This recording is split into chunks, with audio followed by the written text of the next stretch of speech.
Good evening and welcome to the Aspen Institute. I'm Crystal Logan. I'm a vice president here overseeing our community programs and engagement. And I welcome you to this evening's Hurst Lecture Series program. First, I want to thank Bob and Soledad Hurst for sponsoring this series of events.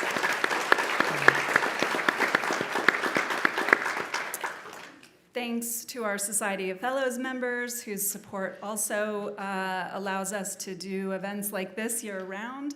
And thanks to all of you for attending this evening for this special event. We're thrilled to have our president and CEO, Dan Porterfield, as our moderator this evening. In his 6 years leading this fine organization, he has made several really positive impacts on our important work. So we're delighted to have you here, Dan. And now I'm honored to introduce our very special guest this evening. Kathy Hochul is the 57th governor of New York and the only woman to hold the office in history.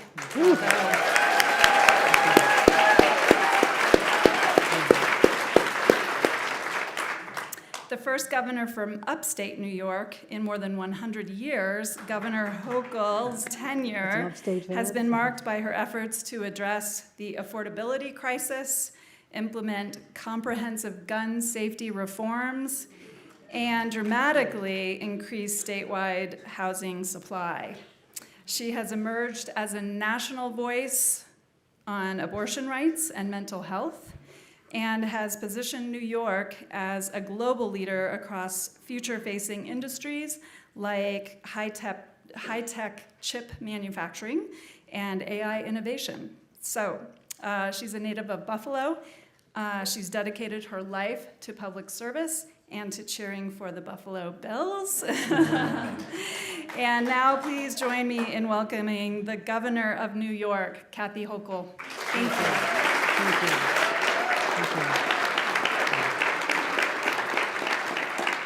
So, Governor Hochul, a couple of quick thank yous to, of course, the Hurst family again, to the Society of Fellows and Aspen CUNY Programs teams, led by Crystal and by Jenna Moe, also to your team, which has done really great advance work to make it possible for us to get you here.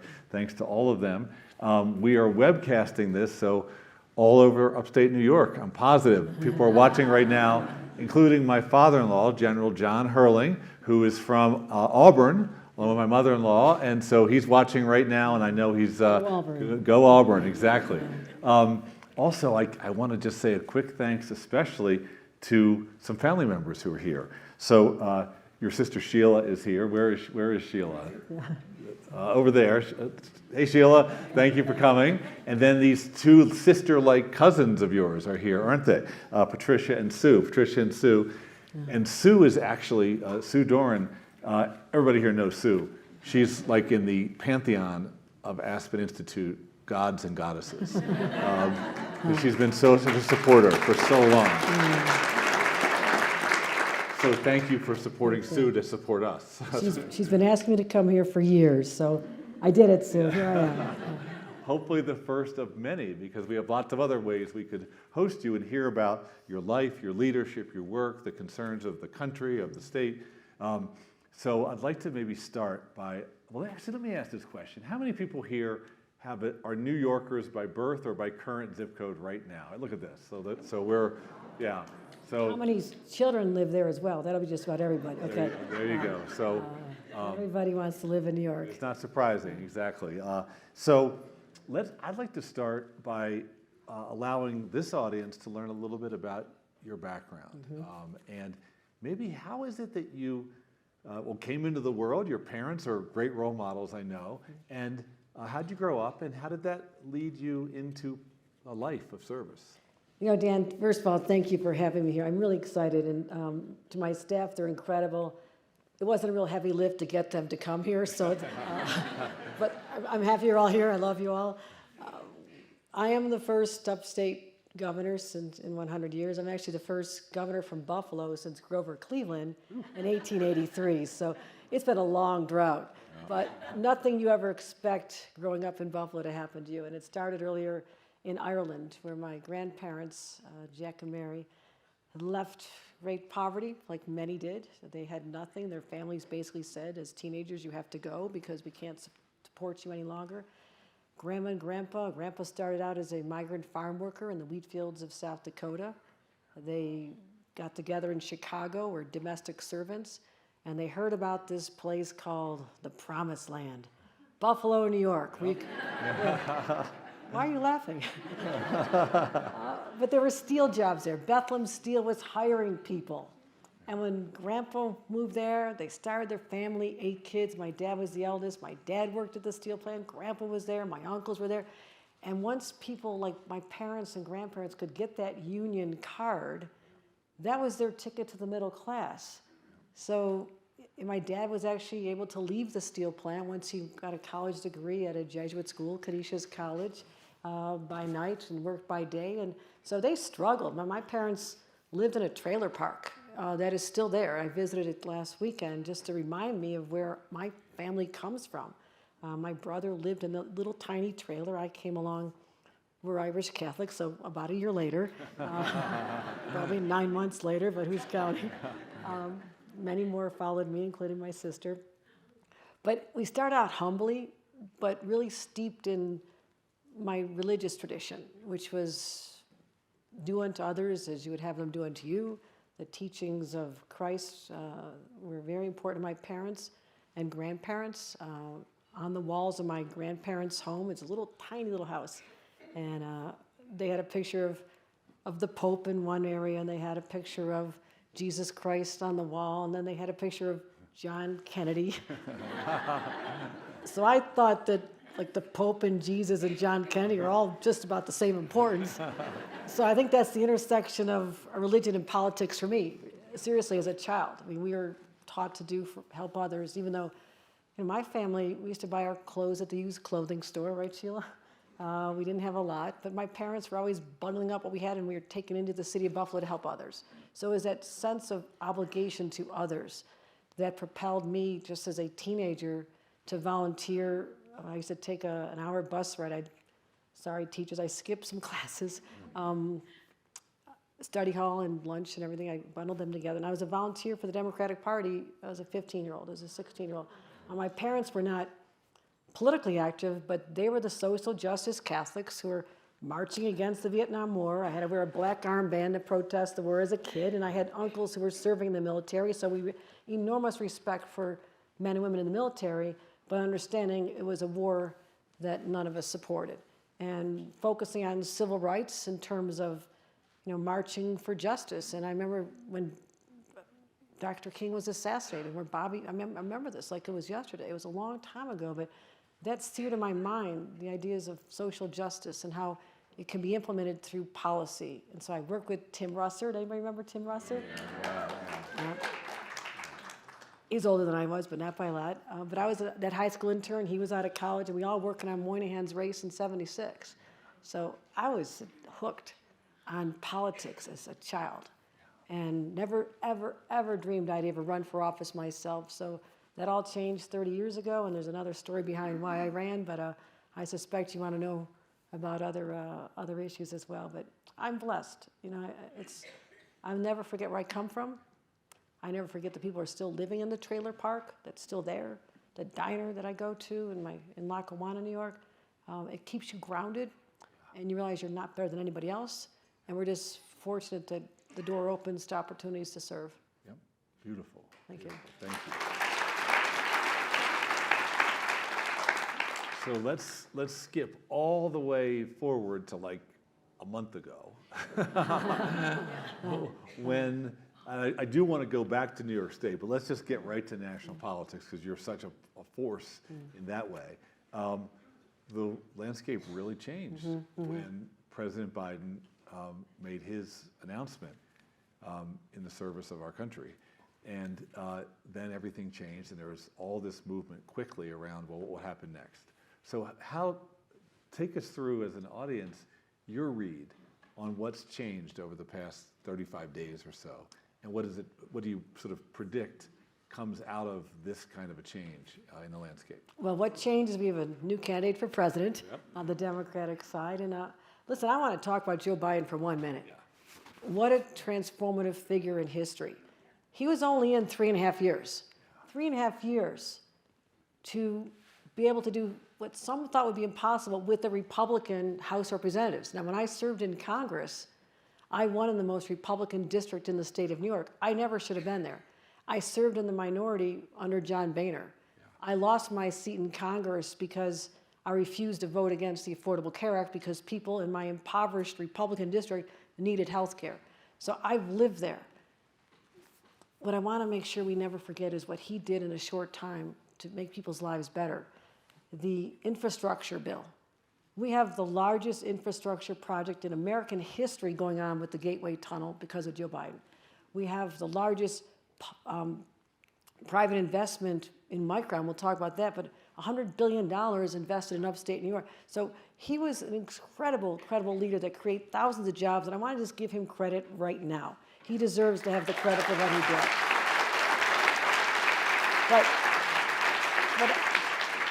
But Kamala Harris, I know a little bit about being number 2. I was lieutenant governor, number 2 in New York for 8 years. Don't underestimate what her knowledge base, the depth of her experience, the relationships she's built all over the country when no one's watching, and around the world.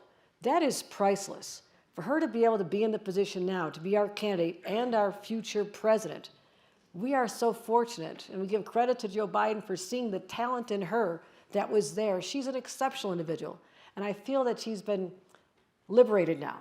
You see this joy and excitement and energy that's contagious. So Democrats who were just kind of in this space before, like, okay, well, I need a little more excitement. Like, first of all, we shouldn't have to be inspired to go vote. We should just vote, right? You shouldn't have to have someone that gets you all excited to vote. Just vote for Democrats. But she's brought something to the party which is so important, which is a passion. And we're excited to see who she's going to select as vice president. A little more drama excited, drum roll. I have relationships with all the Democratic governors. They're extraordinary, and I'm so glad to see that people are seeing the depth of the bench we have, men and women. I'm telling you, for the next multiple elections, we are going to have the deepest bench, the most talented people, because a governor, and I can't say I'm biased toward a governor or senator. I was in the Congress, so I'm biased toward that as well. But a governor has to govern. I mean, you can't just say, I'll vote on that someday. You're dealing with crises. When I'm pulling up here today, I find out there's 2 police officers shot in the city of New York. I have to respond. I was traveling the other day, and I found out tornadoes touched down in Rome, upstate New York, damage all over. I travel up there. I have to deal with all the crises, everything that happens. So I know that governors can handle anything. So we'll see who she picks. It's going to be exciting. But boy, what an energetic time in our nation's history. And I'm excited about it. And the House. Let's talk about the House. Let's get there. I want to remind the audience, we're of course a nonpartisan organization, as you know. But I'm not. Yeah, no, that's right. So you be yourself. We are going to host in 2 weeks some Republican governors. Have a good time. They're here. So. Well, you're welcome to come. I would love to be the one moderating. Oh, I would enjoy that too much. What do you think's going to play out over the next 100 days? I want to get back to New York State in a second, but before that, at the national level, what do you think is going to happen? Is it going to be chaos and combat? No. The election comes down to a contrast, an extraordinary contrast. I mean, I'll put it in terms that some of you may appreciate, perhaps not all. We have a prosecutor against a convicted felon, for example. I mean, that's an extreme contrast, right? You have someone who has fought for women's rights, fights for women, and someone who abuses women, right? So that's quite a contrast. You have someone who has upheld the principles of democracy throughout her career against someone who has attacked democracy and inspired people to literally attack our nation's capital. So let's just talk about a couple of those. I mean, those are pretty compelling differences that'll be talked about. It will be chaotic. It'll be a little bit crazy. There'll be a lot of ads. People say crazy things like every hour by Donald Trump. Am I allowed to say this stuff, or am I going to get in trouble? Well, you can say anything you want. Okay. I can't say those things. You don't have to shake your head and All right, agree. I'll just sit like a statue. You go ahead. You can wink once in a while. But the contrast is going to be developed. We know it because obviously I'm a Democratic official. But the voters will see it as the TV ads play out. Yeah. So we haven't even seen really the depth of all well, you're going to be bombarded, especially in our battleground states, the ones that are up for grabs now. And I think that's going to be extraordinary. I do hope there's a debate. I hope that Donald Trump agrees to debate because he's a little waffling on that right now. But if it turns out that she's given a 2-hour opportunity to sit on a stage by herself and say whatever she wants, I suspect she'll show up. Right, that's usually pretty motivating. So I think it's going to be. I mean, I love this. I've been doing this my entire life. It's a fascinating process to elect our president, but I think there's going to be more people interested, tuning in, engaging in the political process, because we've had apathy in our country. Apathy is what gets you to where we are today and where we got in 2016. People need to start caring again about their country and its future. Not just for themselves, but their kids and their kids. This is what's on the line. So let's talk about the House of Representatives, the congressional elections, where New York is a real battleground state. And I think the House is up for grabs probably. And are you playing a role in that? And do you have any hopes for how the Democrats in New York State approach the election? I'm playing an enormous role, and here's why. The path for Hakeem Jeffries to become the next Speaker of the House of Representatives goes right through New York, Long Island, up the Hudson Valley, slide over to Syracuse. Those are our 6 seats where if we can win them, we can win the majority of them. We've got it won, plus California. Anybody from California here? All right, you've got some work to do too. We need to pick up a few more seats in California, but we have the path. The path is crystal clear. And what I'm so excited about is the energy that I'm seeing in New York State. Now, those of you who think that New York is a bright blue, forever blue state, I got a news flash for you, okay? I have the most Republican district in the state of New York. Donald Trump won my district by about 20 points, and that's a lot of upstate. Look at Long Island. Long Island has changed dramatically. We have Republican county executives on Long Island. The Hudson Valley is up for grabs. So don't take for granted, those of you, it's not all Manhattan and Brooklyn. I just want to be really clear. And I know that upstate area because that's me. I know how to win in those areas. It's about showing up at the diners and the farms and the VFW posts and talking about issues that affect seniors and families and just try to be moderate. Yeah. And so we have I'm raising money into the state party. I've opened 35 battleground offices. I've hired over 100 people, and I'm just getting started. So I'm using the state party as the vehicle to make sure that we are victorious. This is a lot of effort on my part. Governors don't usually do this. They don't usually pay attention unless they're on the ballot. And I'm not on the ballot, but democracy's on the ballot. You don't have to comment. So in some ways, I don't want to call it a tension, but it's like there's 2 parts of your brain because you're the governor for everybody. Mm-hmm. And we're in election season, so you're a Democrat. But you said be moderate in that last answer. And I think that's so interesting because within the Democratic Party, there's not one perspective, there's multiple. And do you have any thoughts about that, the sort of left-oriented part of the party, the more centrist-oriented part? And is it possible for those 2 parts to work together? Yes, it is. And it must. Yeah. And I also believe we'll be pulling in independents. Yeah. And I believe we'll pull in a certain share of Republican women. I mean, there used to be something called a Rockefeller Republican in the state of New York, governor for 16 years. How do you get elected as a governor in the state of New York for 16 years? Because you're in the middle, you're more moderate. He was very progressive on environmental issues, for example. And so there's a path. I don't write off anybody. I want to be clear about that. I represent every single person who proudly bears the name of a New Yorker. And again, I got elected by a majority of Republicans, or I would never have made my way to Congress. I did that by talking about Medicare, Social Security, health care that affects. So there is a path to do it. So I don't want to ever separate anyone from this coalition that I believe is focused on the future that'll end up voting a majority for our congressional races and clearly for President Harris, soon to be President Harris. But I am a moderate. And I also believe that the majority of New Yorkers are moderate. Now, what does that mean? I want safe streets. Public safety is important. Subway has to be safe. We support creating jobs in infrastructure and in technology and workforce development programs and investing in education, because we now have tuition assistance for part-time students that opened up the door for thousands of people. These to me are just moderate American positions, and they really can't be labeled, but we're not extreme. I'm not extreme. I believe that there's ideas from the far left that I will entertain and process and listen to, but all I know is I don't want to drive businesses out of my state. I want to welcome them.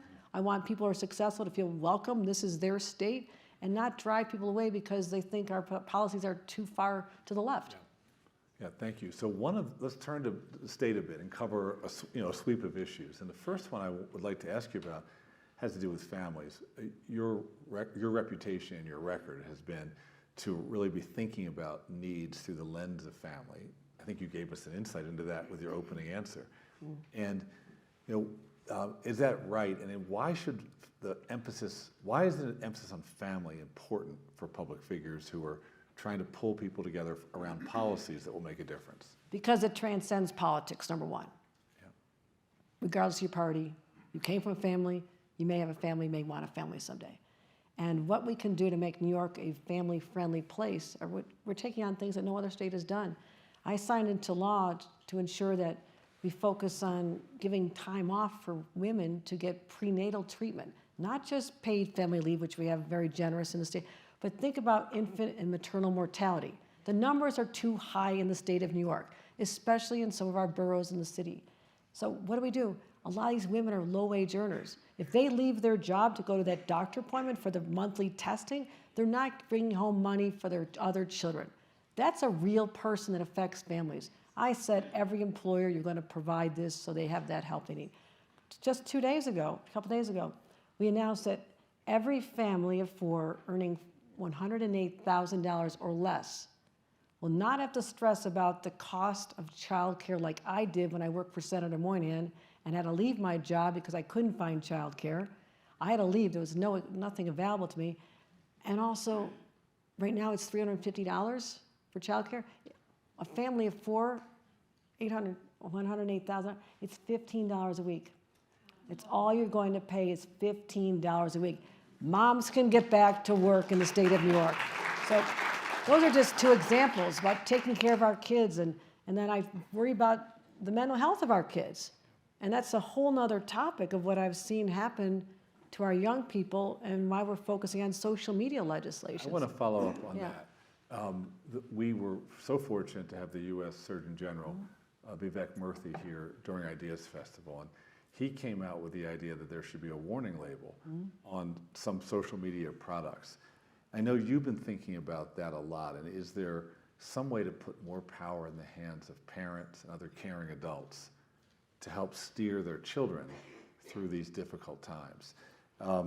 Say a little more about how you've been thinking about social media and the mental health crisis. Well, I've been doing more than thinking about it. We've got legislation passed that no other state has accomplished, and let me talk about that.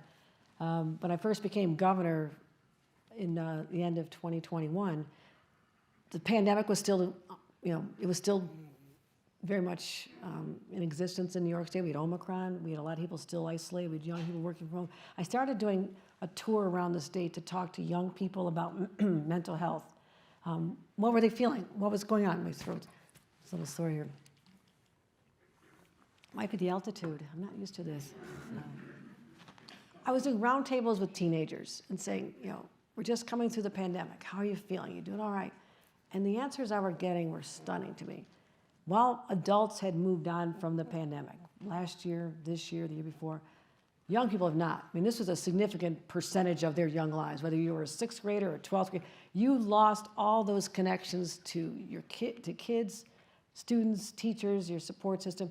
And a lot of young people turned to social media, right? That was the substitute for human connection. And what happened at the same time, social media companies figure out they could have addictive algorithm feeds bombarding your kids based on information they collected from them. And they sell this information, by the way. They're selling information about your children to the other customers. So we stopped that. I said, I've heard enough from these young people. They just need our help. And I've also talked about banning cell phones from schools to make sure that we can say, you're there to learn, not there to talk to friends all day, and actually stop looking down during lunch and classes and study hall and look in the eyes of someone else. I want to have fully functioning adults emerge from education. So the legislation I just signed into law says that companies are not allowed to bombard young people with these addictive algorithms. Parents can turn it off, as well as not able to sell it. So no one else has done that. Obviously, we're getting criticized by a lot of people. We're a pro-tech state, but I also said, I know that the CEOs of these companies would not let their kids do what's happening to our kids right now. And let's just admit that right now and solve this problem together.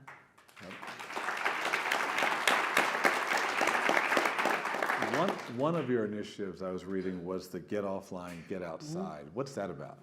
Just again, it's just getting parents to start thinking about their kids as kids again. I want to go back to that time, and it sounds a little old-fashioned, but after school you played kickball, you played tag, you hung out with your friends. You weren't going to your basement and just doing this all day, staring at your phone. So we just started this whole campaign, launched it at a swimming pool in the Upper Manhattan a couple weeks ago. Get offline, get outside.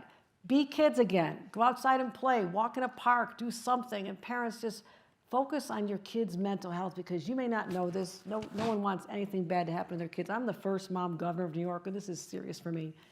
But they may not be aware how negative this is, how detrimental this is to their mental health and their ability to merge into a fully functioning adult. But also, our job is not to raise kids. Our job is to raise adults. Let's focus on that so our employers have people who can work in collaboration with others. They're not isolated, that they are much better off than we're seeing young people today. And I want to take that head on.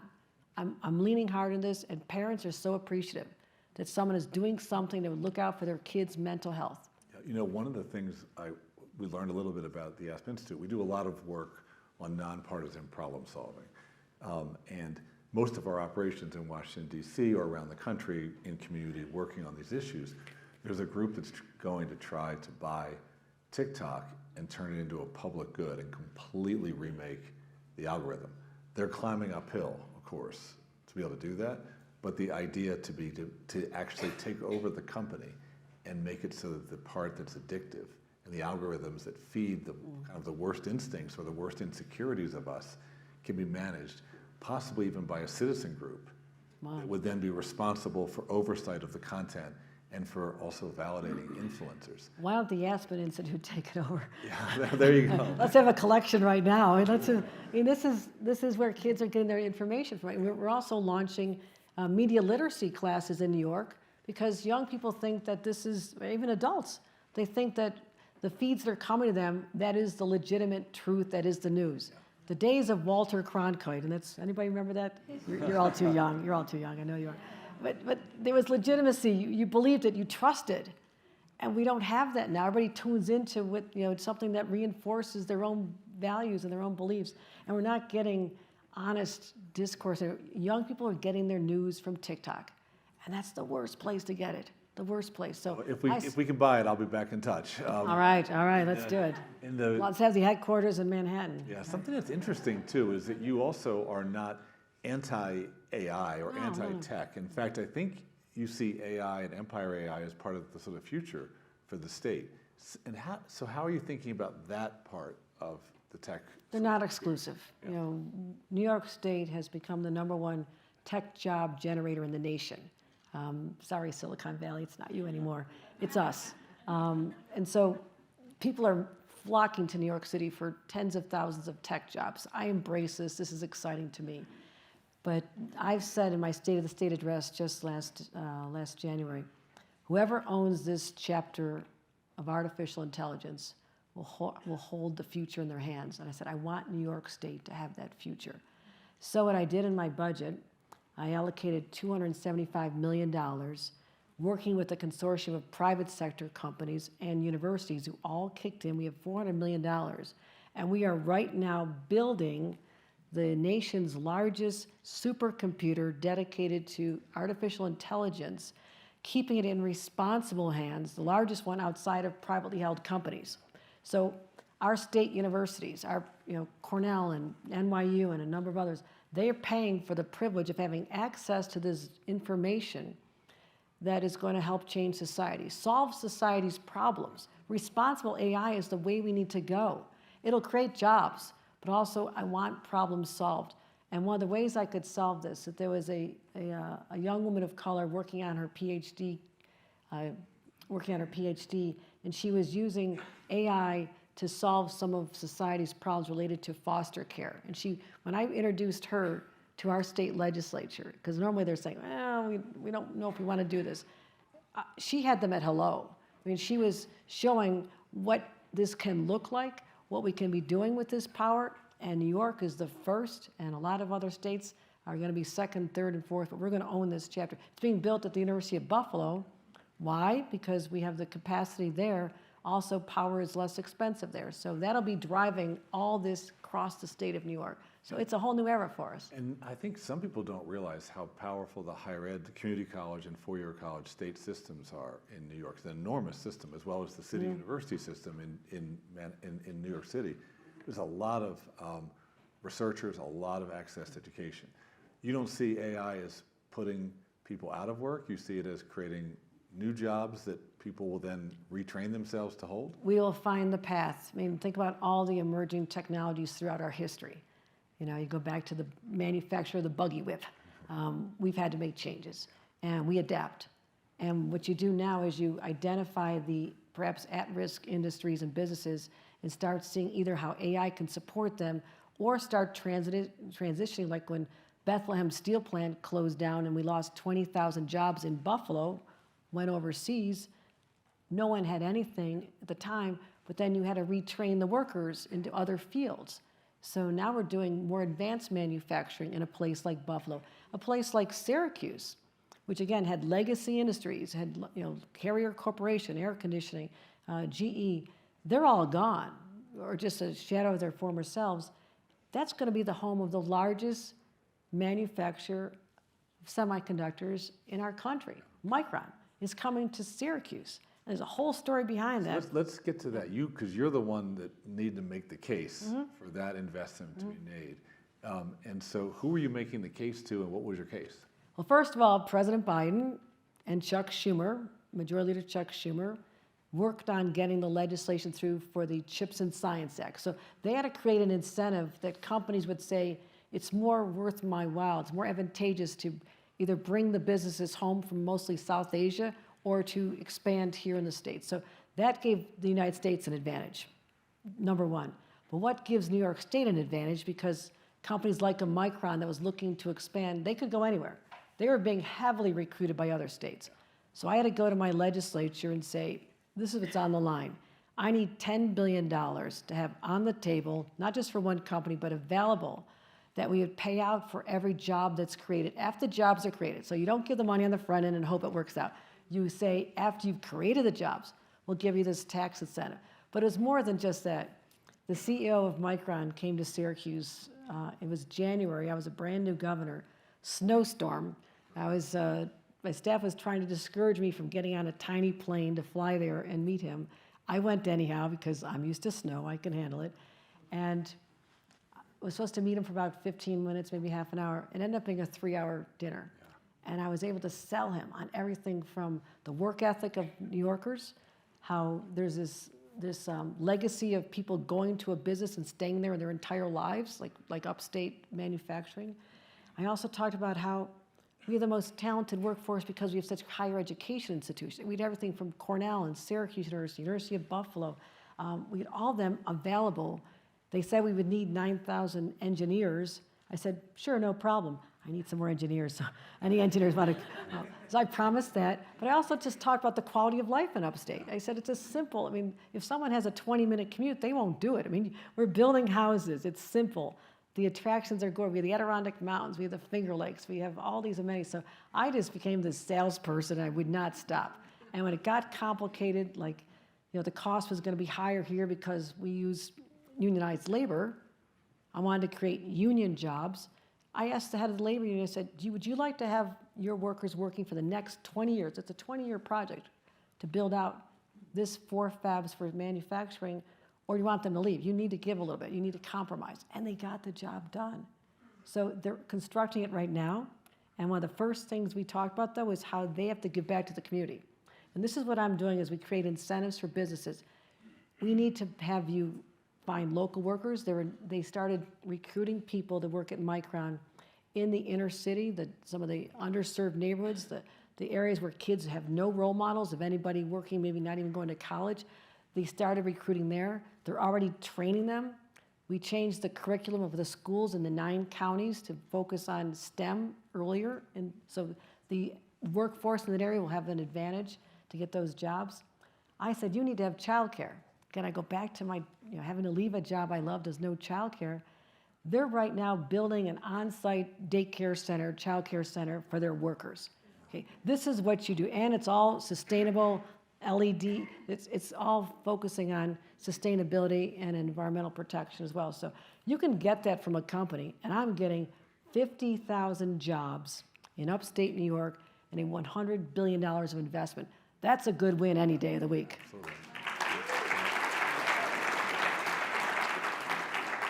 So I feel like this is like deeply competitive moment when you did this, and it took obviously a tremendous amount. Did you have any in-state sort of issues to negotiate, and did you perceive yourself competing directly against another state? Oh, yeah. Right, so that was... I'm very competitive, whether it's football or businesses. No, I don't lose. Yeah, in-state, yeah. Obviously, nobody else got a $100 billion deal. No. And of course, jobs, but also national security. There's so many things bound up in this. Did you have to talk people besides the unions into it in New York State, or were people like, go governor, go? No, they're saying, if you come from upstate New York like I do, you feel that you've been often neglected because the focus was on the epicenter of the state, which is New York City, right? We love New York City. It's the powerhouse. It's an economic driver. But there's a lot of places, half the population does not live in the New York City metropolitan area. And I knew this sense of disbelief because we've been promised before. Things got bad in the 70s and 80s and 90s, and it never fully came back. So people just had to believe again. And the psychology of this community, Syracuse in particular, you go to Syracuse, people smile. They have a little more of a lift in their step. They believe in themselves again because this huge company validated that they're a place that matters. Yeah. That's why I get so excited about bringing businesses to the state of New York. I can sell them. I can sell them on this. I'll give them what they need. I'll make it worth their while. But the communities are starting to say, you know what? We are important. 50,000 jobs, whether they're tech jobs, whether they're construction jobs, it's a game changer. It is, and the supply chain opportunities. Then I had to get on the phone and start calling companies around the world to recruit them to be in New York State to create the supply chain pipeline. And I did that as well. We had one company out of England. I remember calling them. They've invested $600 million in Batavia. Who knows where Batavia is? Thank you. It's a little tiny community of 50,000 between Buffalo and Rochester. They're now going to be home to this company. So that's the potential. The only thing I have to do now, I have to build more housing. I have to get more housing because people want to be there. And this is an area that I took on as governor that people didn't touch for 50 years because this is a contentious one. This is the third rail telling communities they need to build more housing. But we will fall behind if we don't build more housing. And I don't mind leaning hard into that. So I want to ask you about sort of, in the spirit of all politics is local, a couple of those harder issues. And I'll just say them and you can address them any way you want. One is housing, the second is public safety, and the third is the congestion pricing. I don't know what order to address them in, but they're all intense issues. Yeah, no, they're intense. They're intense. I put out an ambitious housing plan 2 years ago. People weren't ready for it, but I started the conversation. The New York Times even said that I'm the first governor in 50 years to take on housing, but it's contentious. People don't want to build. There's a strong sense of NIMBY, like, oh, that sounds good over there. People are terribly afraid of multifamily housing. Oh my gosh, people might move into my community. Yeah, that's the whole idea. We want people to have a place. We want your kids to be able to have a home in the neighborhoods they grew up in. We want senior citizens to be able to have a place to downsize to. We want our police and firefighters and teachers to be able to afford to live in the communities where they work. And that's not what's been happening. We didn't have the ambition to be aggressive about building more housing. So I introduced the topic, got a couple of wins, but not where I wanted to go. And a lot of people said, well, Hochul's done with that one, except I brought it back. Yeah. And we won this time. I mean, this past session, I structured one of the most complicated deals I've ever done. Micron was easy compared to this housing deal. But we had to focus on New York City, working with the mayor to overcome the barriers. Why there's such a problem even converting empty office space into housing. I mean, think about the potential in Midtown when buildings aren't filled up again because people are working remotely or partially working remotely. So we took it on, we won. It's going to take a little while to see the results, but at least something happened. And so that's another one of those issues that people walk away from because they're tough, but I somehow lean into them, and we're successful over time. We need a little bit of time. In this audience, there's a huge concern about affordable housing here. And we're going to learn from you, I hope, and learn from Denver and a few other places. But we actually have momentum here, too, to start to create new housing so that teachers and firefighters workforce housing, nonprofit people can afford to live here. That's right. That's right. It can't be an exclusive enclave because you want to have, I mean, I'm not referring here. I'm just talking about anywhere in the country because you want that diversity. You also want, this is where your workers live. You know, we have beautiful places for hospitality. I mean, the Adirondacks are gorgeous. But no one can afford to live up there who's going to work in the hotels, in the restaurants, so they've had to shut down some of them. That is sad. I have 460,000 open jobs in the state of New York. I just need more housing to catch up with that. The second one was crime. Yep. Crime was going off the charts. I was watching the data when I became governor. It was going way up, way, way up. I can tell you this after working very intentionally with my team, the mayor, the legislature, pushing people to do things that they did not want to do. I've had to hold up the budget of the state legislature 2 years in a row. I hold it up a month because that's when I have the most leverage. And we got everybody to work together toward a plan to bring more crimes under the bail laws, give more penalties for crimes related to everything from carjackings. We gave more resources to police officers all over the state of New York. And I'm really proud to say this, that, for example, the homicide rate is the lowest it's been in 50 years in the state of New York. Lowest. And we have the lowest homicide rate of the largest states. So everybody thinks that, oh my gosh, you're going to kill walking down the streets. Even the subways. We've had some horrific crimes on the subways, but let me say this. We have 4 million people take the subway every single day. 4 million. That's the population of Los Angeles. We have 4 to 6, maybe 7 sometimes incidences of crime on the subway. Now, if Los Angeles had 4 to 6 crimes a day, you'd think it was pretty safe, right?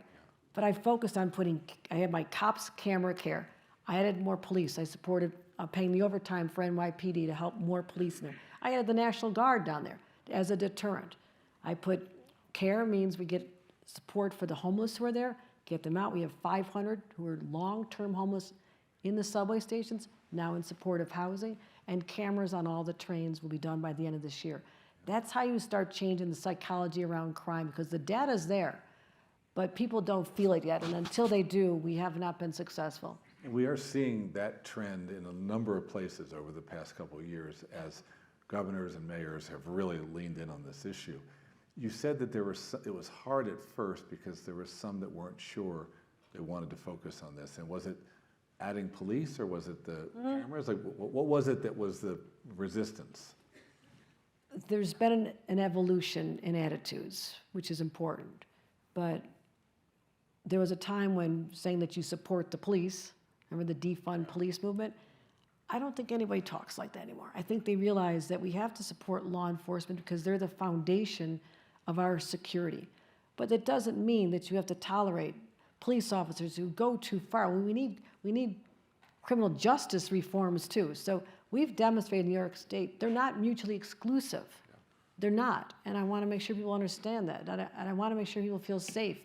You have to feel safe, but also we have to protect people as well. What does it take to be a governor to work with the mayor? In this case, let's just say of New York City. You've got the mayor, the New York City Police. That's where a lot of the attention is on these issues. So do you create like a standing way of working together, or is it task forces, or is it like intensive moments together where you say we've got to team up here and do better? This is unprecedented. Let me just say, any New Yorkers know the history is governors and mayors. It's like this, right? I mean, we usually have tightened egos and everybody's trying to fight for the press, or the mayor's going to do a press conference at 10. I'm going to do mine at 9:30. It's like, it's always been about getting the credit, I think. Whatever. I represent New York City residents just like the mayor does. I care about them the way the mayor does. And right from the get-go, as I became governor, I said, I'm going to govern differently. I'll be successful. I'll be even more successful, but I don't have to have hand-to-hand combat just to get me in the headlines that I'm at war with somebody. And so I'll pick my fights. I know how to win, but you don't see a lot of that. I work with the legislature. We get things done. We don't need to be at war. But the mayor is a unique individual. The mayor and I are philosophically aligned on many issues: public safety, making sure our subways are safe. A lot of issues, like yesterday we did a press conference together, shared the credit for the fact that there's now 1,000 fewer illegal cannabis shops in the streets of New York because the mayor and I worked together on this. We're working on the migrant crisis together. Look how much better New York City is when you have a governor who gives the resources to support, stands next to you, and gets it done. So I hope we have a new era of collaboration that wasn't there before. It's unusual. People are still wondering when the honeymoon's going to be over. I'll be married 40 years this summer. I like long honeymoons, so this one's going to last. The mayor and I will keep working together. Well, and that is, I think everybody who follows it knows that your respective predecessors did not seem to work that well together, and it's quite a credit to both of you. So what about the congestion pricing issue? Here's what happened. Congestion pricing had been written into law back in 2019. I want to point out a few things have changed. First of all, no one talked about cost of living back then. Inflation was not a factor for families. It wasn't. We have high inflation now. People in the city of New York, many of them, are struggling, and the cost of $15 starting right out of the block to be able to drive into the city or come in from the suburbs to New York City, that's almost $4,000 a year if you work 5 days a week. So our firefighters, our police officers, our teachers, our hospital workers, as the date got closer of implementing this June 30th, the anxiety level started getting higher. I'm watching the data. I'm seeing inflation still high. I'm looking at the fact that remote work was not even an option when it was first entertained. People now, we're trying to get them to come back to the city. They may just say, you know what, employer, unless you're going to pay me $4,000 more a year, $3,800, I'm not coming in. So it was not the right price at the right time at this moment. I really believe that, but I didn't end it. I paused it because I do believe in it. I want to focus on congestion in the city, and we'll get that done. I want to continue funding the MTA. And I'm the person who 1 year ago bailed out the MTA when it was going over the fiscal cliff. So you cannot question my commitment to the MTA today, but also into the future. Major projects like the 2nd Avenue subway, I just allocated $54 million to keep that on track. I said, give us a little breathing room. Let New Yorkers and people coming into New York, especially from the suburbs, know that someone's listening to them.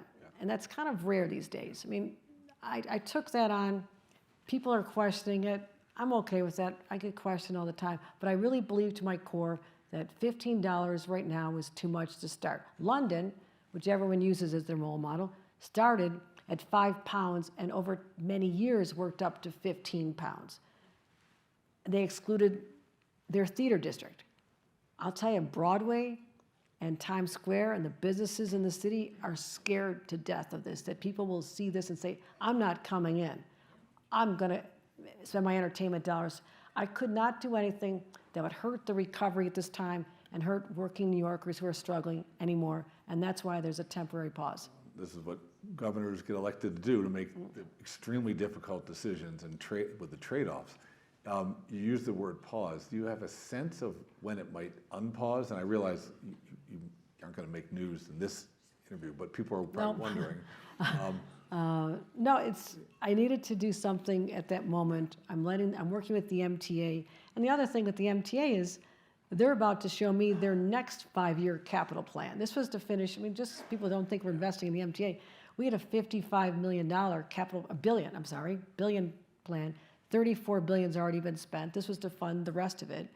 And now there's another one, which is going to be even higher, that we'll find the funding sources for. We will have to do this. It is the lifeline of New York City and the whole downstate area. It is essential to our existence to have a fully functioning Long Island Railroad, Metro North, and the subway, as well as the buses. I will continue to make that happen. So pause is a pause until I say it's not a pause, and we're working on it. I'm working with a lot of people on that. I'm not being facetious, but we need some more time to structure. The legislature has to come back and find another source of funding for at least partially. So we've got to work all that out, but the legislature is an important partner, and I've been having conversation with the leaders as well. So we've covered a lot of topics. We sure have. Thank you for letting me have free reign here, from housing to transportation to national politics to family to your own story.